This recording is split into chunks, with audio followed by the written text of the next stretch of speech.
L'esclavage à l'île Bourbon. Genèse, fonctionnement et travestissement de l'histoire. Par Didier Buffet. Écrire contre l'oubli. Lorsque j'ai écrit l'histoire de la famille Panon des Bassins, il m'a été reproché de ne pas aborder l'esclavage ni les conditions de vie, souvent inavouables, imposées à des femmes, des hommes et des enfants.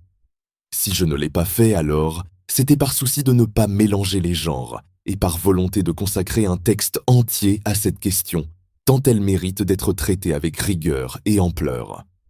L'histoire de l'esclavage à l'île Bourbon ne saurait être réduite à une parenthèse coloniale imposée de l'extérieur, ni à un simple héritage administratif venu de la métropole. Une telle lecture, commode et longtemps dominante, permet de déplacer la responsabilité historique vers un centre abstrait, tout en neutralisant l'analyse des mécanismes locaux de domination.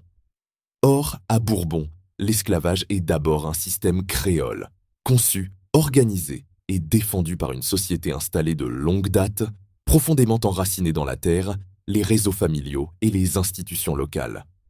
Écrire cette histoire impose donc de remonter au premier peuplement, de suivre la formation progressive d'une société hiérarchisée, d'analyser le quotidien concret du travail servile, puis d'interroger les conditions réelles de l'abolition de 1848, non comme une rupture morale soudaine, mais comme une recomposition économique et politique. Enfin, cette histoire complexe ne peut être close sans poser la question de ses héritages contemporains, tant sociaux que fonciers et politiques. Le premier peuplement. Naissance d'une société créole. Lorsque l'île Bourbon commence à être peuplée durablement au XVIIe siècle, elle ne correspond en rien au modèle classique de la colonie de plantation.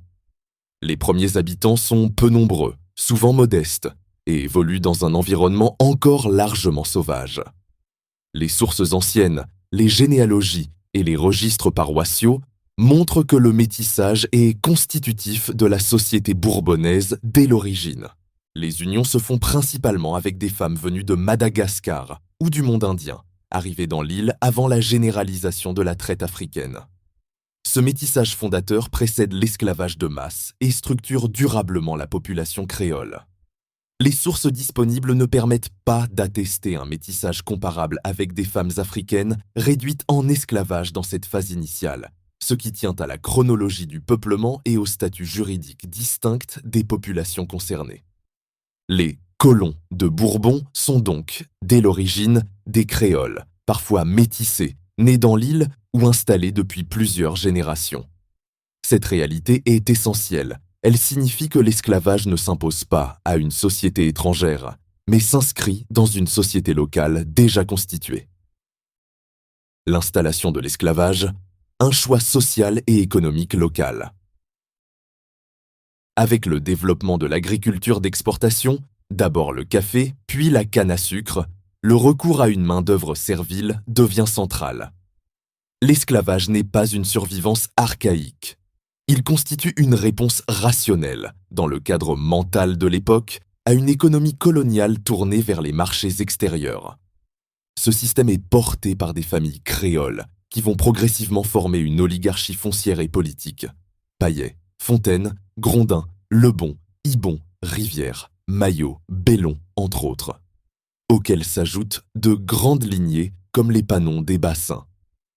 Ces familles, parfois désignées comme les Grands Blancs, ne doivent pas être comprises uniquement en termes de couleur de peau, mais comme une élite sociale dominante, contrôlant la terre, les esclaves, les milices et les institutions locales. L'esclavage devient ainsi le socle d'un ordre social dans lequel la propriété humaine est à la fois un capital économique, un marqueur de prestige et un instrument de pouvoir. Le quotidien de l'esclavage, travail, contrainte et survie. La vie quotidienne des esclaves à Bourbon est dominée par le travail contraint. Dans les grandes habitations, les esclaves sont répartis en ateliers spécialisés. Champs, sucreries, domesticité, artisanat. Les journées commencent à l'aube et se terminent à la nuit, avec des cadences particulièrement élevées lors des périodes de récolte. L'alimentation est strictement utilitaire. Les rations, manioc, maïs, parfois riz, sont calculés pour maintenir la force de travail, non pour préserver la santé. Les logements sont précaires, souvent insalubres. Les maladies sont fréquentes. L'espérance de vie est basse, en particulier pour les enfants plus fragiles et les adultes jeunes affectés aux travaux les plus pénibles. Les punitions corporelles, fouet, fer, enfermement, privation, relèvent du pouvoir disciplinaire ordinaire du maître. Elles ne sont pas exceptionnelles, mais intégrées au fonctionnement quotidien du système. Paternalisme, calcul social et peur permanente de la révolte. Cependant, l'esclavage bourbonnais ne se réduit pas à une violence aveugle. Les sources montrent que certains maîtres développent une gestion paternaliste de leurs esclaves. L'esclave n'est plus seulement conçu comme un instrument de travail, mais parfois comme un enfant qu'il faut encadrer, corriger et maintenir dans une dépendance organisée. Ce paternalisme ne relève en rien d'une démarche humanitaire. Il repose sur un calcul social lucide. Les esclaves sont numériquement plus nombreux que les maîtres, et le marronnage constitue une réalité constante, facilitée par le relief de l'île. Les maîtres savent que l'excès de brutalité peut provoquer la fuite, voire la révolte. Punir, oui, mais sans rompre l'équilibre. La discipline devient ainsi une gestion fine de la contrainte, où la violence doit rester suffisante pour maintenir l'ordre, mais contenue pour éviter l'effondrement du système. Famille servile, femmes, enfants, reproduction et contrôle. Les unions entre esclaves ne sont pas reconnues juridiquement, mais existent de fait. Dans certaines grandes habitations, elles sont tolérées, voire encouragées. Les femmes enceintes continuent à travailler, parfois avec un allègement temporaire. Les enfants sont intégrés très tôt au travail. À partir des années 1820, cette politique prend une dimension nouvelle. L'interdiction de la traite négrière rend l'achat d'esclaves risqué et coûteux, les sanctions étant sévères pour les planteurs impliqués. Dans ce contexte, la reproduction servile devient un enjeu économique central. Les enfants nés esclaves constituent une main-d'œuvre produite localement, sans coût d'acquisition. Les archives de grandes plantations, notamment celles de la famille Panon des Bassins, attestent clairement de cette stratégie. Stabilisation des couples, attention relative portée aux femmes enceintes, gestion méthodique de la population servile. Il ne s'agit pas d'un adoucissement du système, mais de son adaptation à de nouvelles contraintes. Le refus de 1794. Un choix politique créole.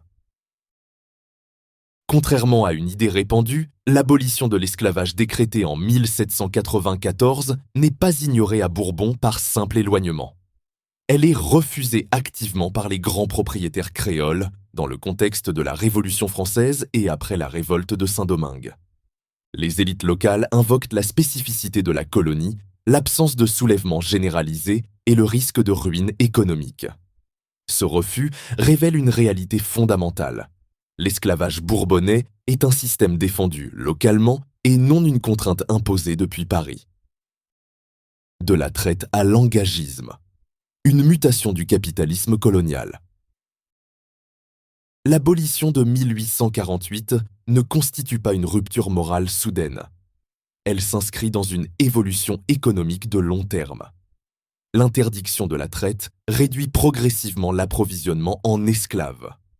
La concurrence du sucre de betterave, la montée de l'économie de marché et la financiarisation rendent le système esclavagiste de moins en moins rentable.